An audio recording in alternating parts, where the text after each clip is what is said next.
미국에서 설교를 가장 잘하는 목사, 좋은 설교가 있다고 합니다. 어떤 설교가 가장 좋은 설교일까? 잘하는 설교일까? 저는 설교를 참 못하는 사람입니다. 그런데 설교를 굉장히 잘하는 사람입니다. 미국 사람들이 하는 말이 제일 짧은 설교가 제일 좋은 설교입니다. 길게 하면은 졸리니까 짧게, 그러면 그게 제일 좋은 설교예요. 뭐 어쩌다 이렇게 됐는지는 잘 모르겠습니다만 사회가 그렇게 된 것 같습니다. 하나님의 말씀이 주어졌을 때, 주어지는 그 순간부터 우리는 하나님 백성답게 살아야 될 그런 의무가 저희에게 있습니다. 오늘 말씀이 여러분에게 또 저에게 어떤 뜻을 가질지, 어떻게 역사할지 그건 전 잘 모르겠습니다. 그러나 주어진 말씀은 저희에게 있어서 항상 우리에게 평가를 요구하고 또 우리에게 논쟁을 요구하는 것이 아니라 우리에게 순종을 요구한다는 것입니다. 하나님은 우리에게 듣기를 원하시는 분이 아니라 우리가 듣기를 원하십니다. 그래서 오늘 말씀이 주어질 때에 여러분도 들으시고 저도 들으시고 그래서 예수 안에서 똑같은 그리스도인으로 함께 이 말씀을 들었으면 좋겠습니다. 아멘. 다시 한번 같이 읽겠습니다. 8절 같이 읽습니다. 성경 펴셨으면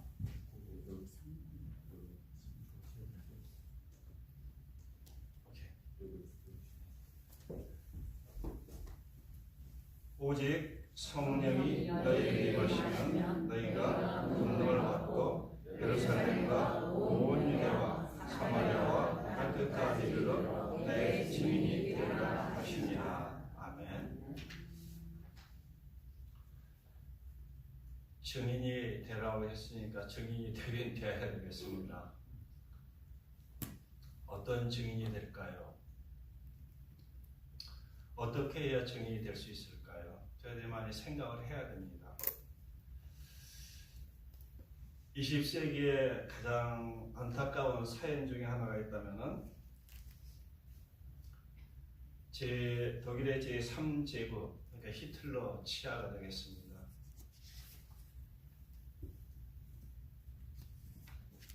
독일이 나왔던 가장 위대한 신학자 중에 한 사람이었던, 또 목회자 중에 한 사람이었던 바네퍼 목사님이 1943년 3월 체포가 됩니다. 그의 나이 37살 정도 됐었습니다. 그리고 2년 뒤에 1945년 4월 9일에 게슈타포에 의해 가지고 처형이 됩니다. 45년입니다.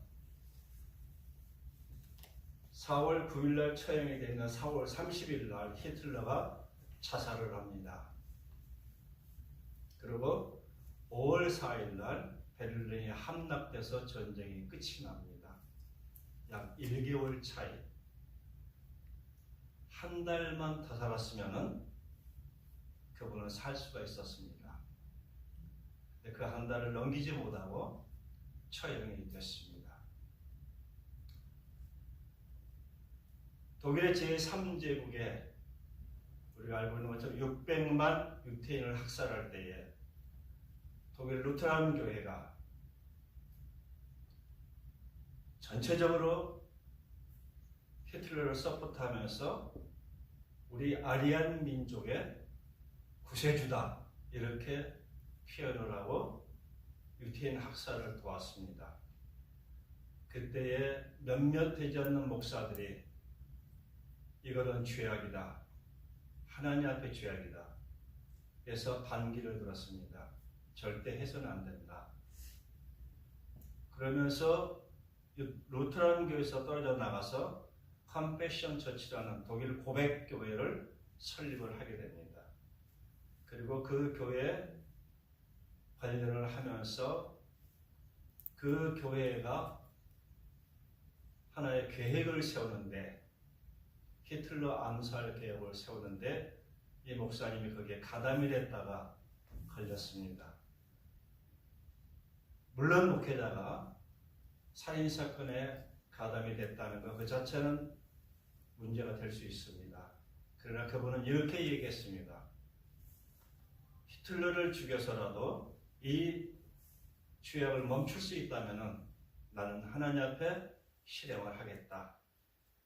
그리고 하나님 앞에 서서 나는 고백을 하겠다. 내가 죄인이라고. 그러면서 진행을 하다가 걸려서 그렇게 됐었습니다.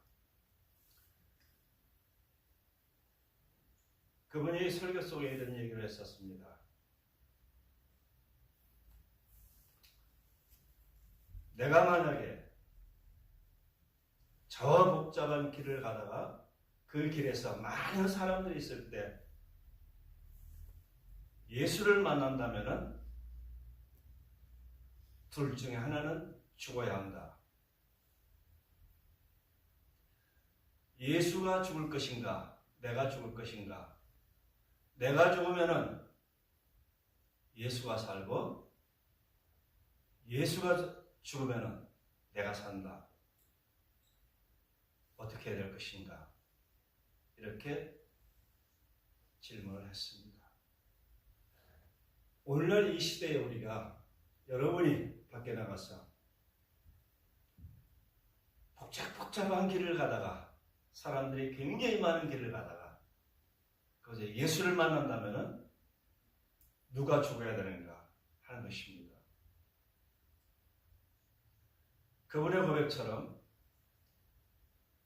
예수가 죽으면 내가 삽니다. 그러나 내가 죽으면 또 예수가 살고 둘 중에 하나가 죽어야 된다면 누구를 죽으라고 할 것인가? 불행하게도 이 좀 많은 세대는 오늘날 이 시대의 많은 교인들 중은 그런 얘기를 합니다. 예수님 그래도 한번 죽어보셨으니까 십자가에서 경험도 있으시고 그러니까 예수님이 죽으시는 게 낫겠죠. 경험도 있으신데 경험 없는 내가 죽으면 얼마나 아프겠습니까? 힘들겠습니까? 그래서 경험하신 분이 낫지 않겠습니까? 이렇게 얘기하시는 분이 많다는 겁니다. 과연 우리는 어떤 삶이 필요한가 하는 것입니다. 우리의 존재의 이유가 무엇이고 하나님이 나를 구속하신 이유가 무엇인가 하는 것입니다.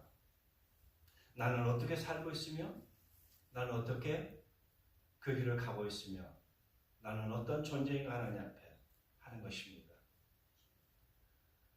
우리는 많은 분들이 오해하는 게 있습니다. 예수 믿고 나서 내가 잘 살고 잘 먹고 내 가정이 부해지고 내 자식이 잘 되고 하면은 할렐루야 아멘 이렇게 얘기합니다. 뭐 나쁜 건 아닙니다. 솔직히. 그런데 성경은 한 번도 그렇게 우리에게 가르치지는 않았다는 것입니다.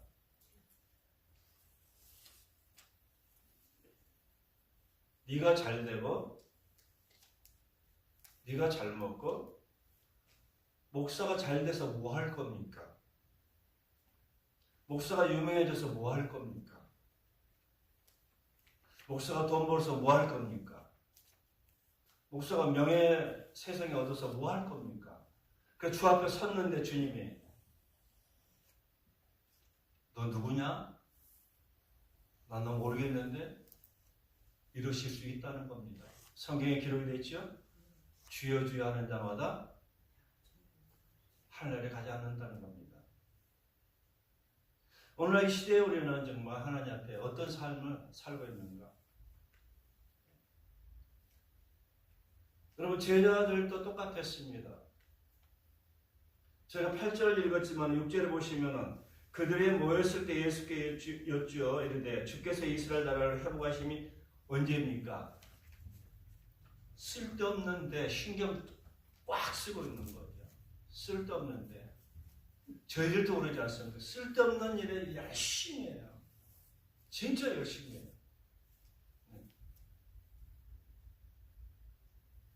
주님 이스라엘 나라 언제 세우실 겁니까? 그 말은 뭡니까? 종말이 언제 오냐는 얘기죠. 끝이 언제입니까? 이거예요. 우리도 그러지 않습니까? 끝이 언제인지. 그거 알면 얼마나 좋겠습니까? 그렇죠? 그럼 그때 가가지고 한 이틀 전에, 3일 전에 쫙 회개하고, 쫙 이렇게 해놓고, 그 다음에 이렇게 끝나면 되겠죠? 근데 그걸 아는 사람이 아무도 없는 거예요. 뭐 저도 모르고 아무도 모릅니다. 주님 말씀하시기를 네 알 필요 없어. 네가 왜 알려고 그래? 그러고 나서 하신 말씀이 8절입니다.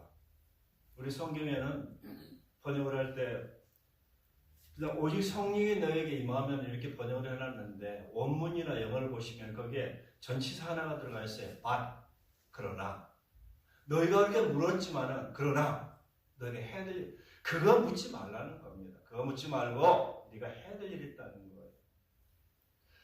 여러분, 예수 믿는 사람들은 해야 될 일이 있습니다. 내가 좋아하는 일 하는 거 그거 일 아닙니다.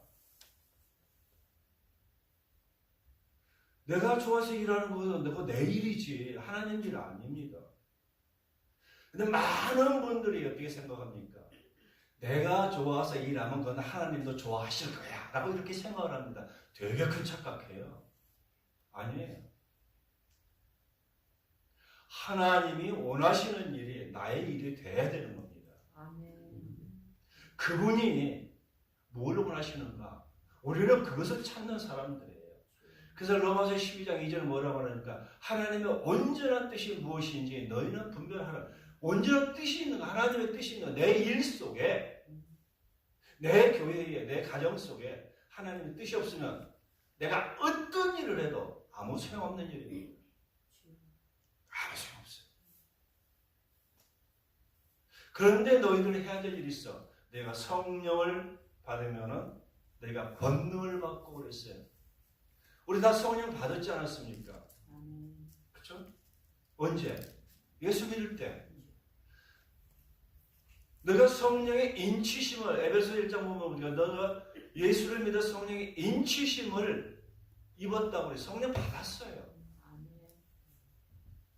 근데 가끔가다 참 황당한 일이 많이 벌어져요. 어디 부흥이라든지 가가지고 뭐 성령 받은 사람 손 드십시오 하면 거기서 손을 번쩍 드는 거예요. 그것도 목사가 손 들고 있어요? 장로가 손 들고 있어요? 뭐 했다는 얘기입니까? 예수 안 믿었다는 얘기잖아요. 여러분, 우리는 예수를 믿는 그 순간에 성령의 인치심이 있었던 성령의 인치심은 시작부터 끝까지예요. 다 죽는 그 순간까지예요. 그러면 너희가 성령을 받았으면 딱 할 일은 뭡니까? 권능을 받는다는 뭐면 하나님의 능력이 임한다는 얘기입니다. 하나님께서 힘 주신다는 얘기입니다. 하나님께서 이 일을 하시도록 하신다는 겁니다. 여러분, 성경을 읽어보시면 너무나도 자명해요. 여러분, 성령의 능력, 성령 받은 사람들이 하는 일, 하나님의 나라를 봅니다. 자기 자신을 보질 않아요. 하나님의 나라가 내게 무엇인가? 여러분, 주님의 기도 기억하십니까? 하나님의 나라가 임하옵시며 하나님의 나라가, 여러분, 나의 존재는, 이성열이라는 목사의 존재는 목사 타이틀 떼고 다 뗍니다. 이성열이라는 이 예수 믿는 사람의 존재는 하나님의 나라를 이 땅에 이루기 위해서 내가 존재하고 있다는 것입니다. 그 이상도 그 이하도 아닙니다. 여러분, 성령의 그 능력, 성령의 인도를 받는 모든 사람들은 그걸 볼 수가 있어요. 그리고 성령 받은 사람은 순종을 합니다. 순종이 너무 즐거워요. 기뻐요. 감사해요. 성령의 역사가 계속 진행되고 있지 않습니까? 하나님이 야 이것 좀 하자. 하나님께서 야 너 나하고 일 좀 하자 그러죠. 하나님이 나하고 일 좀 하자면 우리는 어떻게 얘기를 합니까? 좀 생각 좀 해보고요. 지금은 아닌데요. 뭐 온갖 핑계 다 되지 않습니까? 그런데 성경은 뭐라고 말합니까? 하나님께서 우리를 매번 부르실 때에 너는 나하고 일 좀 같이 해. 그래서 고린도서 3장 9절에 뭐라고 말합니까? 너희가 하나님의 동역자요. 이렇게 기록이 되어 있습니다. 하나님의 동역자. 여러분, 우리의 부르심은 내가 원하는 일, 내가 좋아하는 일, 내가 하고 싶은 일, 내가 가고 싶은 길을 가기 위해서 나를 부르신 것이 아니라 하나님의 동역자로 부르셨다는 겁니다. 그분이 원하시는 길을, 그분이 원하시는 그 목적을 이루기 위해서 내가 가야 한다는 것입니다. 여러분, 하나님과 동업을 하려면 동업자 간에 마음이 맞아야 되잖아요.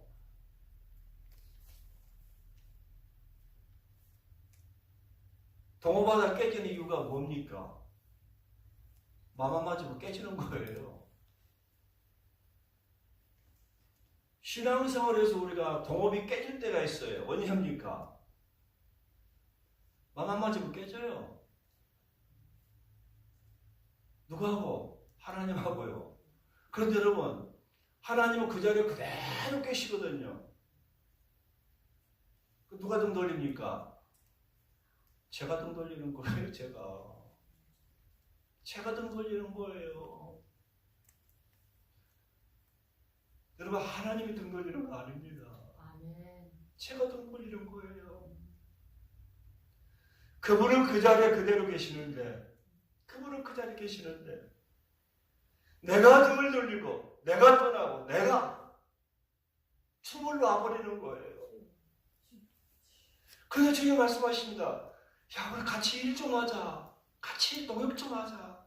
그런데 우리는 놔버려요, 그거를요. 그러면서 우리는 다른 사람 탓을 합니다. 누가 잘못해서 누가 계속 다른 사람은. 근데 아니에요. 여러분, 신앙의 가장 큰 적은, 제일 큰 적은 이성님, 이 목사 저예요. 제 신앙의 가장 큰 적은 저 자신이에요. 다른 사람 아니에요. 예.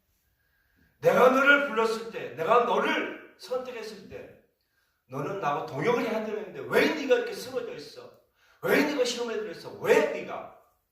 누구 때문입니까? 하나님 때문입니까? 그러면 아니에요.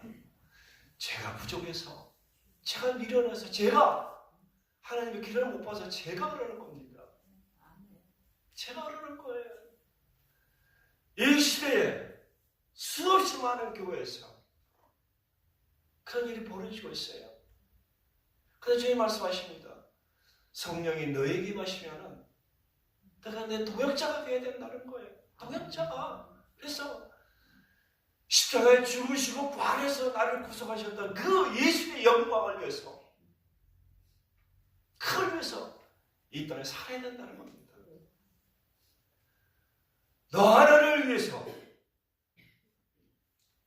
내가 십자가에 죽었어. 여러분, 다른 사람 위해서 죽은 거 아니에요. 그런데 우리 참 말 잘하죠. 그래서 예수가 십자가에서 그 많은 사람들 위해서 죽었지. 타인을 위해서는 죽었는데 나를 위해서는 죽은 경험이 없는 거예요. 나를 위해서는. 세상을 위해서는 죽었는데 나를 위해서는 죽은 게 아닌 거예요. 그러니 내가 변화가 안 되는 겁니다. 그러니 내가 그 복음 안에서, 예수 안에서 내가 발견돼야 되는데 우리는 너무 쉽게 얘기를 하는 거예요. 그럼 부활이, 내가 너를 위해서 죽었고 너를 위해서 부활했는데 너는 나를 위해서 무엇을? 너는 나를 위해서 무엇을? 나하고 동역하지 않겠니? 나랑 같이 이 사역 좀 하지 않겠니? 여러분, 그래서 우리가 사는 그 길은 성령을 받았고 그 우리에게 이미 능력을 주셨어요. 할 수 있는 능력이 우리에게 있습니다. 있는데 우리가 안 하는 거예요. 왜? 고개 숙여야 되지요. 순종해야 되지요. 헌신해야지요. 희생해야지요. 이게 다 싫은 거예요. 그냥 적당히. 그냥 왔다 갔다 하면서 그냥 이렇게 좀 이렇게 뭐 좀 거룩한 척 하면서 그러면 될 것 같아요. 근데 그거 아닙니다. 그런 신앙의 사람들은요,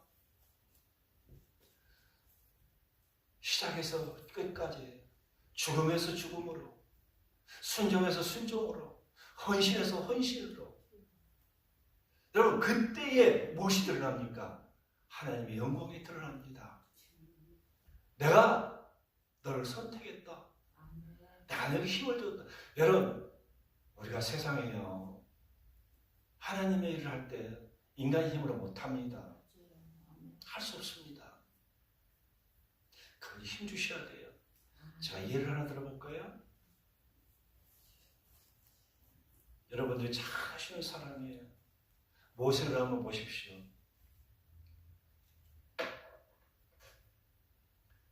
어느 날 모세가 80살이 돼서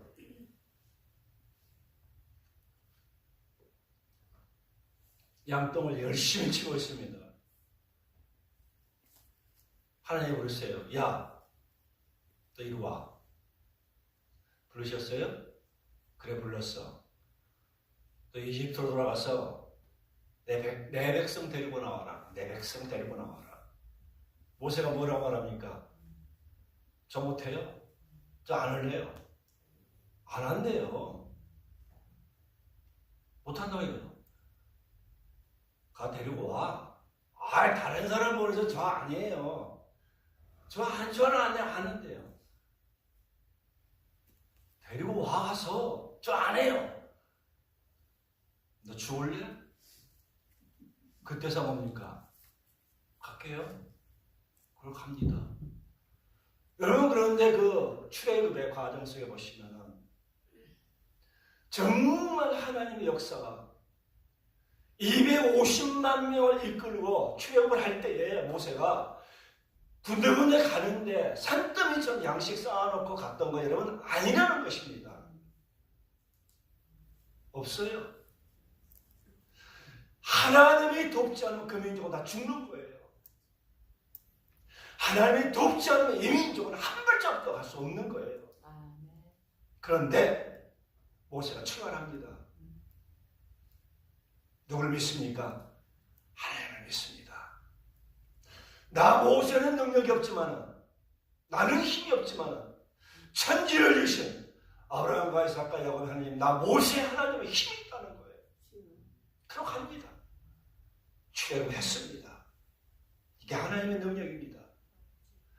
여러분, 하나님의 능력은 사람의 힘이 아니에요. 그분이 하도록 힘주시, 순종할 때 힘주세요. 여러분, 사도 바울이 뭐라고 말합니까? 얼마나 힘들게 교회를 핍박하고 사람을 죽였습니까? 그런데 예수님을 만나고 난 다음에 그가 변하니까 세상에 두려운 게 없는 거예요. 무서울 게 없는 거예요. 하나님의 능력은 이미 우리가 받았는데 그 능력을 쓰지는 않는 거예요. 왜요? 욕심 때문에, 야망 때문에. 내가 성령을 받았으면 권능을 받고 여러분이 할 수 있는 힘이 여러분에게 충분히 있어요.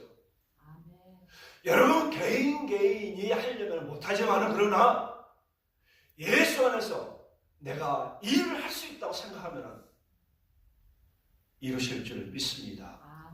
주님이 이루세요. 너는 안 해도 돼. 누가? 내가 너를 통해서 한다는 겁니다. 내가 모세는 못해도 나는 모세 통해서 한다는 겁니다. 바울은 못해도 바울을 통해서 한다는 겁니다. 여러분은 못해요. 저는 못해요. 그러나 하나님은 여러분을 통해서 저를 통해서 당신이 계획한 일을 하신다는 겁니다. 이게 하나님의 권능입니다. 제가 인도 선교를 25년 인도, 버마, 네팔, 방글라데시, 부탄 그 북쪽에 소수민족 선교를 약 25년 동안 했습니다. 그리고 미얀마에 땅 3,000에이크를 샀습니다. 3,000에이크면은 그냥 얼른 이렇게 감이 잘 안 잡히실 거예요. 여의도 면적의 6배입니다. 여의도가 68만 평이에요. 그 6배면 사서 저희가 개관을 시작을 했어요. 저희 교회가 큰 사이즈가 아니에요. 조그만 사이즈였어요. 그런데 했어요. 하게 하세요, 하나님. 그리고 지금까지 교회를 개척해서 교회를 작년에 27개를 개척했고 451개 교회를 개척했습니다. 인간을 할 수가 없는 거예요. 근데 하나님 하게 하세요. 그분은 왜? 그 교회를 통해서 영혼 구원을 통해서 당신 영광을 받고 있기 때문에 한다는 얘기입니다. 그 교회를 통해서 너희가 권능을 받으면 너희가 그 능력이 있다면 나는 너희를 돕겠다는 거예요. 여러분, 우리가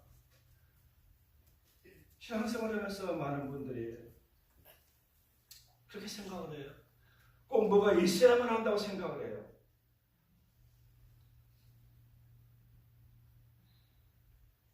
꼭 우리가 쌓아놔야 된다고 생각을 해요. 시작할 때 아무것도 없었어요. 아무것도 없었어요. 그런데 여러분, 하나님의 말씀이 무엇이었습니까? 골로새서 10장 31절 보시면은 너희가 먹든지 마시든지 무엇을 하든지 뭐를 하나님의 영광을 위해 살아갑니다. 하나님의 영광을 위해서. 여러분, 그분의 영광을 우리가 바라보면 그 순간부터 하나님의 역사가 하십니다. 그분이 도우세요. 나는 힘이 없지만은 도우세요. 제가 20몇 년 동안을 선교를 하면서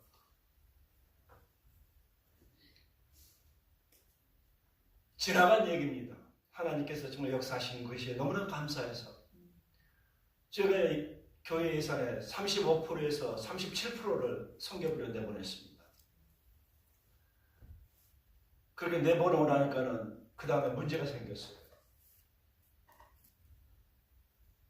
굉장히 힘든 거예요.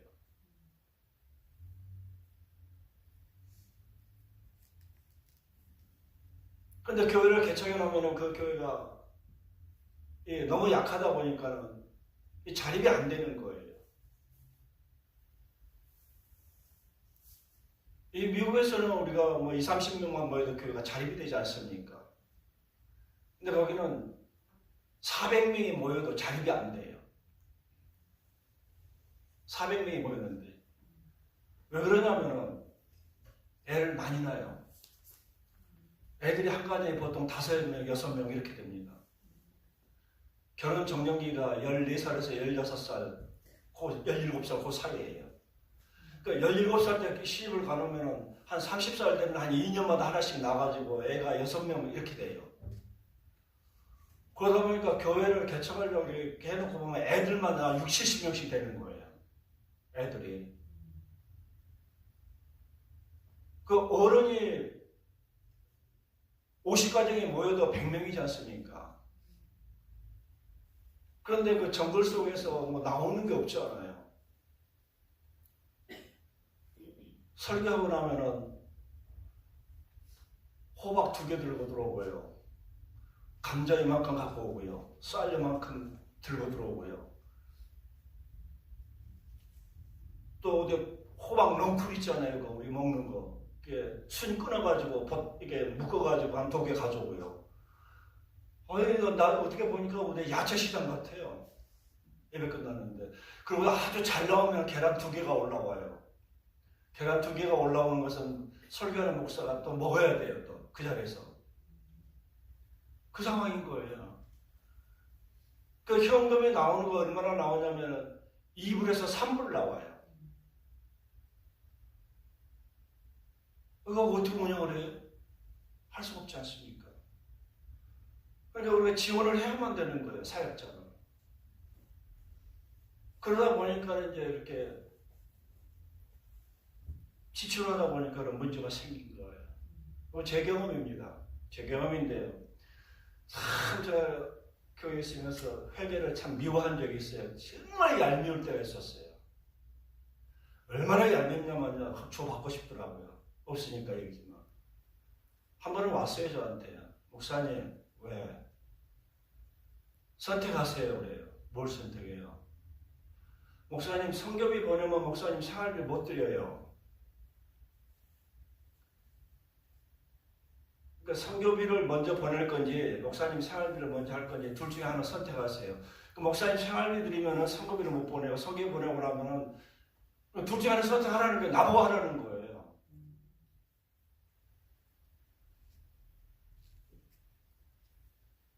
정말 얄밉대요. 자기가 알아서 해야 될 거 아니에요. 그래서 제가 그랬어요. 먼저 보내라. 왜냐하면은 나는 여기서 크레딧 카드를 써서 내가 은행에 빚이라도 질 수 있지만 그 사람들 빚을 질 수가 없는 사람들이다. 우리가 돈이 안 가면은 그럼 먼저 보내라. 보내고 그 다음에 해결하자. 그래서 보냈어요. 그리고 그렇게 해서 저희가 25년을 버텨왔습니다. 그렇게 해서 이런 많은 과정들을 겪으면서 누군가는 정말 그 성령의 인도를 받을 때 하나님 역사를 하신다는 거예요. 내가 권능을 받으면 해야 될 일이 있어. 하나님의 나라를 이 땅에 세우는 거. 하나님의 나라를 주의 영광을 위해서 제가 뭐 잘 먹고 잘 사는 거 할 수 있죠, 여러분. 그런데 그거 아니지 않습니까? 여러분, 주님 앞에 섰을 때 제 희망은 주님 앞에 섰을 때 떳떳하고 싶어요. 하나님, 제가요 몸부림치면서 하다 왔는데 나름대로 했는데 주님 이거밖에 못했습니다. 죄송합니다. 주님, 그러나 온 힘을 다해서 했습니다. 온 마음을 다해서 그렇게 일하고 싶어요. 여러분, 권능을 받고 있을 때 그 하나님의 능력은 우리에게가 무한의 능력인 거예요. 무한의 능력. 여러분, 도마에다가 땅 3,000에이커 생각 전혀 안 했어요. 아련에도 거기서 전화가 온 거예요. 땅을 좀 사다고. 그래서 수만 불 들여가지고 그 땅을 샀어요. 사가지고 논으로 불도저 집어넣고 해가지고 개간을 했습니다. 해가지고 약 120에이커를 개간을 했어요. 1에이커가 1200평이지 않습니까? 6마디씩이죠. 1에이커가. 그럼 120에이커면 700마디. 그래서 농사를 지었는데 한 800에서 한 1200가마니 정도가 쌀이 나옵니다. 그래서 그거 가지고 임금을 줘야 되니까 교인들이 일을 하고 교인들에게 그 임금을 지불하고 교인들은 그 임금을 받아가지고 다시 교회를 세워요.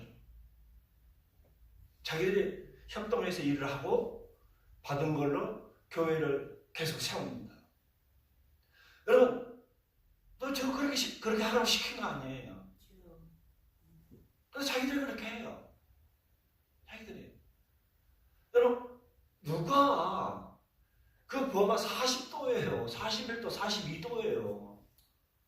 거기서 일하고 거기서 그거 받아가지고 합해가지고 오늘 가니까 교회가 대나무로 쓴 교회 벽돌로 해가지고 교회를 멋있게 지어놨어요. 어떻게 교회를 지었냐? 그랬더니 자기네들이 일해가지고 그 돈 다 모아가지고 그래서 교회를 지었다는 거예요. 여러분, 우리가 그리스도의 그 목적, 영광을 바라보면은요 하나님께서 하도록 하십니다. 아멘. 그러니까 너희가 예루살렘과 유대와 사마리아와 땅끝까지 가까운 데서부터 땅끝은 어디입니까? 복음이 필요한 데가 땅끝이에요. 신학도 복음이 필요한데요. 여러분, 많은 분들이 생각을 그렇게 생각해요. 땅끝 그러면 멀리 나가야만 된다고 생각해요. 여러분, 아니에요. 땅끝 참 가까울 수 있어요. 제일 가까운 데 가니까 같이 침대 안에서 남편하고 아내하고 둘이서 어느 한 사람 안 믿어보세요. 그거 땅끝이에요. 거기가. 아멘. 그거 땅끝이에요. 얼마나 육신적으로 여보 치고 닦고 하지만은 그 마음이 이게 안 맞지 않습니까? 거기가 땅끝입니다. 아멘. 예, 거기가 시작점이 땅끝인 거예요. 그런데 너희가 예루살렘과 유대와 사마리아에 이르러 땅끝까지 이르러내 증인이 된다고 그러는 거예요. 그리고 성령 받은 사람들, 예수 안에서 나를 위한 삶이 아닌 겁니다. 아멘. 하나님을 위한 삶입니다. 여러분, 냉정하게 우리는 봐야 돼요. 신앙을. 하나님은요, 제 생각은 하나도 안 중요해요. 중요하신 분은 되게 오해하는 게 그거예요. 사람들이. 자기 생각이 되게 중요해요. 아무짝에 쓸데없습니다. 아무짝에 쓸모없어요. 그런데 그거 갖고 그냥 쭉짜 사다 그거 없으면 안 되는 것처럼 이렇게 옮겨주지 않습니까? 그러다 보니까 사람이 뭡니까? 이상해지는 거죠.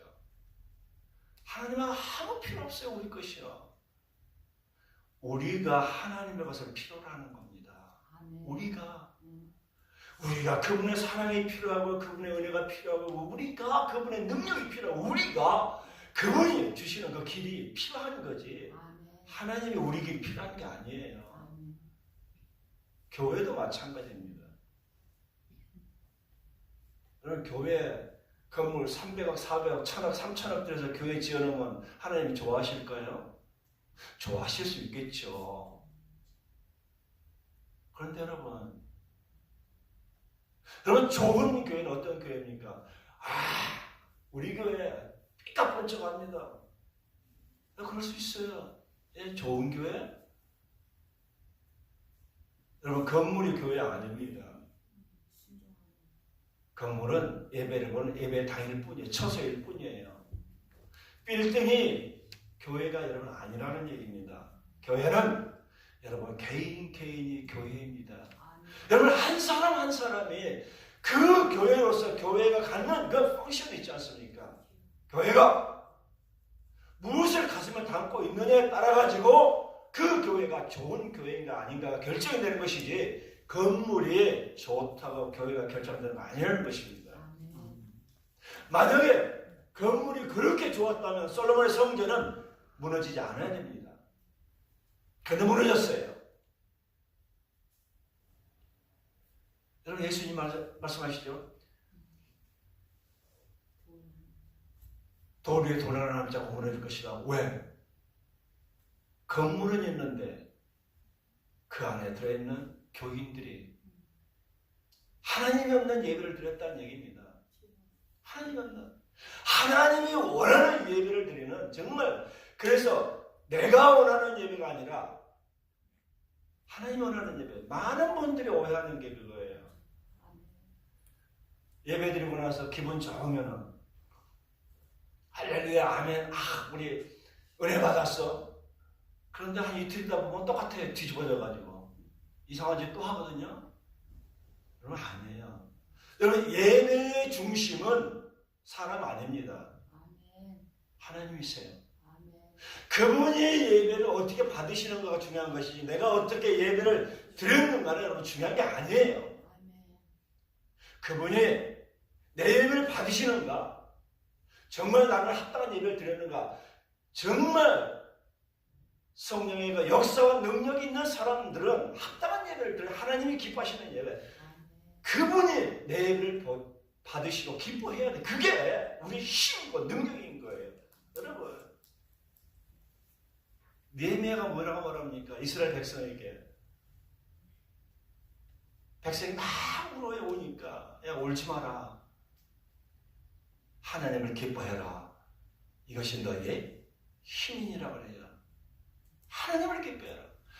여러분 내가 드리는 그 예배를 하나님이 기뻐 받으셨으면 그것이 뭡니까? 우리의 힘입니다. 그게 능력이에요. 내가 방방 뛰고 내가 기분 좋고 내가 감정에 치우쳐가지고 그거 아무 소용없는 짓입니다. 여러분, 우리는 능력받은 사람들과 삶의 예배를 통해서 하나님의 나라를 확장 나가는 거예요. 하나님의 나라를 계속해서 확장 나가는 거예요. 영혼을 원해서 교회를 열심히 세워요. 왜 세웁니까, 제가? 그 예배를 통해서 십자가 죽으시고 부활한 예수 그리스도의 그 영광을, 그분을 기쁘게 하시기 위해서 우리는 교회를 세우는 거예요. 그런 선교를 하는 거예요. 우린 모든 사람들이 동일해야 돼요. 여러분의 시대에 나이가 많든 적든 뭐 젊든 안 젊든 부자든 가난하든 그건 doesn't matter예요. 그걸 하세요. 내가 정말 하나님 앞에 성령 받은 사람으로서 하나님의 나라를 확장해 나가고 있는가. 그래서 저는 이 사도행전을 바라보면서 여러분에게 질문을 드리고 싶어요. 사도행전 28장에서 끝이 나죠? 그렇죠? 28장이 끝이지 않습니까? 끝 아닙니다. 29장부터는 여러분의 사도행전이 기록되어야 된다는 것입니다. 아멘. 여러분의 사도행전이 29장부터 기록이 될 때 과연 어떻게 기록이 되고 있는가 하는 것입니다. 사도 바울이 열심히 전도하고 선교하다가 28장에서 끝이 됐어요. 그렇다면 그 다음부터는 누가? 내가 나의 삶을 사도행전으로 기록을 해 나가는 겁니다. 그리고 주님 앞에 섰을 때 우리는 이것이 나의 기록입니다. 편해야 돼요. 사도행전은 끝이 아닙니다. 진행 중이에요. 저는 여러분의 삶을 몰라요. 그러나 여러분은 여러분의 삶을 아십니다. 나는 어떻게 기록하고 있는가, 어떤 삶을 살고 있는가. 우리가 주님 앞에 설 때에 모든 걸 다 펼쳐놓아야 돼요. 다 펼쳐놓을 것입니다. 그때에 정말 우리가 성령 받은 사람으로서 하나님의 나라를 확장하는데 정말 가장 가까웠던 그 가까운 데서부터 점점 멀어지는 복음이 필요한 모든 장소가 내 집안이 될 수 있겠고, 옆집이 될 수 있겠고, 이 미국 땅이 될 수 있겠고, 아프리카도 될 수 있겠고, 모든 지역, 복음이 필요한 모든 지역이 하나님의 그 복음 안에서 가꿔지는 그런 축복이, 또 그런 마음이 여러분의 있기를 주의 이름으로 축원합니다. 정말 하나님께서 여러분을 사용하시고 이 교회를 사용하시고 여러분이 주님 앞에 섰을 때 정말 잘했다 칭찬받는 그런 심령이 되기를 주의 이름으로 축원합니다. 저희가 20년 동안, 25년 동안 그 사역을 하면서 사역했던 거 잠깐 좀 보시고 예배를 마치도록 하겠습니다.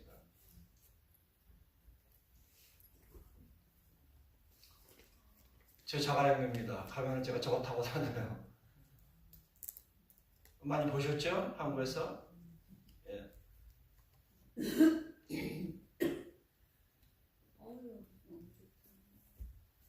오토바이예요.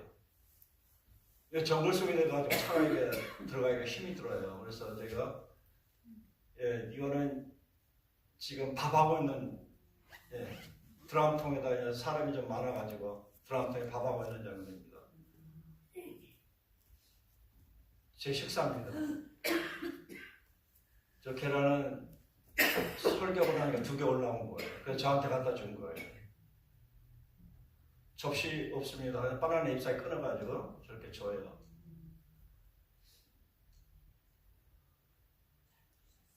주위에 아무것도 없어요. 없어서 지금 들판에서 저 집에서 이제 저희가 그 전도 집회를 하는 장면입니다. 아무것도 없어요. 제 지금 좌측에 앉아있는, 지금 앉아있는 좌측이죠. 저쪽에 그 우리 코디네이터의 담당자입니다. 침례탕입니다.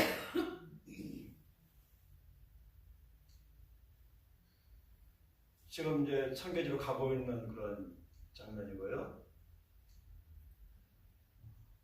한 분에 주는 침례가 보통 30명에서 40명 정도 돼요. 저걸 여다 주고 저 사람들을 모아서 저희가 교회를 세웁니다. 저 사람들 가지고 교회를 세우니까 초보자가 되니까 이게 교회에 서포팅이 안 돼요. 안 돼서 이제 저희가 교회에서 이제 서포팅을 해야 되는 그런 입장입니다. 침례,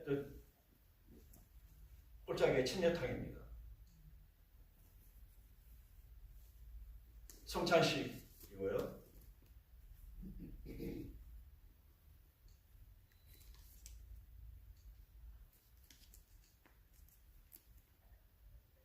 이제 미얀마, 제 버마입니다. 버마 좀 산속인데 여러분 아시는 미얀마가 구태타가 일어나가지고 국가가 지금 뒤집어졌죠. 뒤집어졌는데 저희 교회는 거의 북쪽에 있어요. 북쪽에 있다 보니까 산으로 지금 올라왔어요. 산으로 올라와가지고 지금 저기에 앉아 있는 젊은이들은 그러니까 과거에는 반란군이었어요.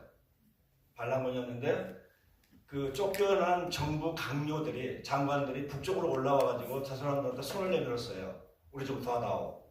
해가지고 저 친구들이 이제 소수민족인데 거기 조인이 됐어요. 그래서 PDF라는 People's Defense Force라는 그 군대를 조직을 했어요. 군대를 조직해서 그 군인들이 지금 그 미얀마가 이렇게 길쭉해요. 길쭉한데 국가가 이제 반으로 나눠져 가지고 남쪽은 군부에서 통치를 하고 있어요.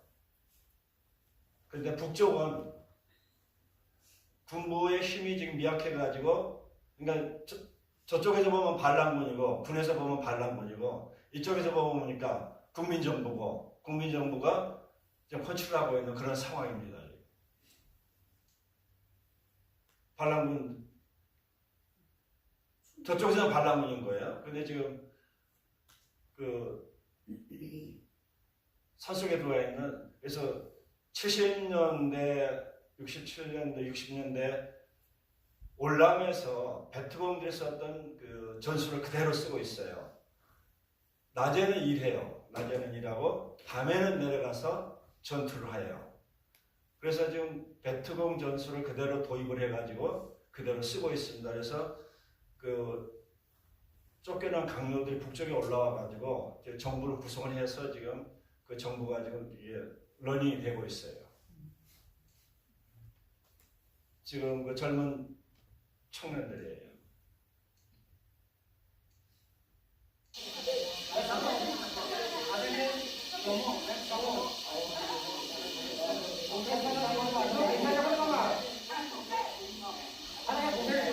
제가 한번은 그 부족의 추장입니다.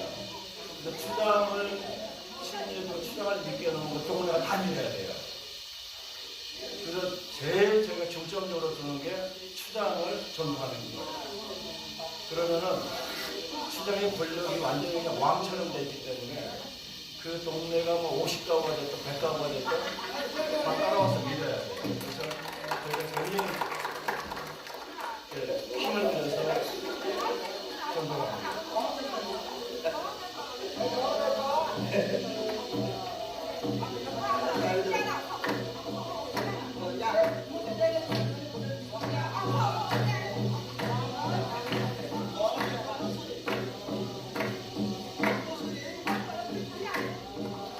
추장 군인이에요. 그러니까 부부가 죽고 나서 그 동네가 전체가 그 동네 다 모아놓고 한꺼번에 연정을 했어요. 한꺼번에. 그래서 400명이 그냥 한꺼번에 예수님 여기서 교회를 세웠습니다.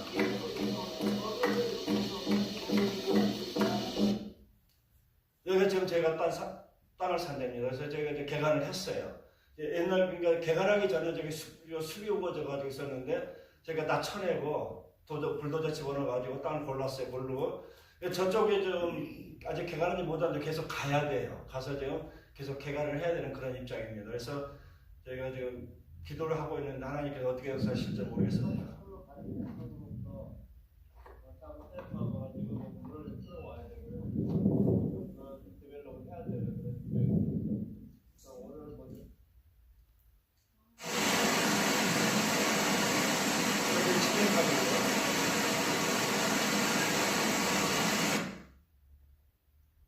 여기가 지금 그 침례탕입니다.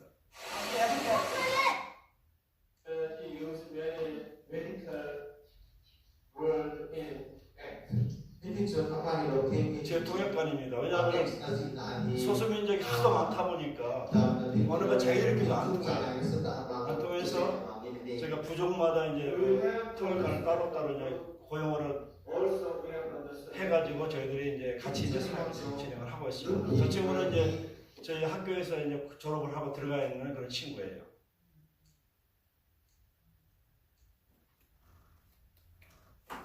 그래서 저희가 사역을 이렇게 하면서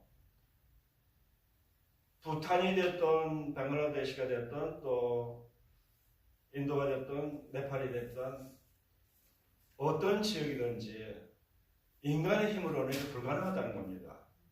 오직 하나님의 힘이 함께할 때 주님이 도우시니까 일이 가능해지는 거예요.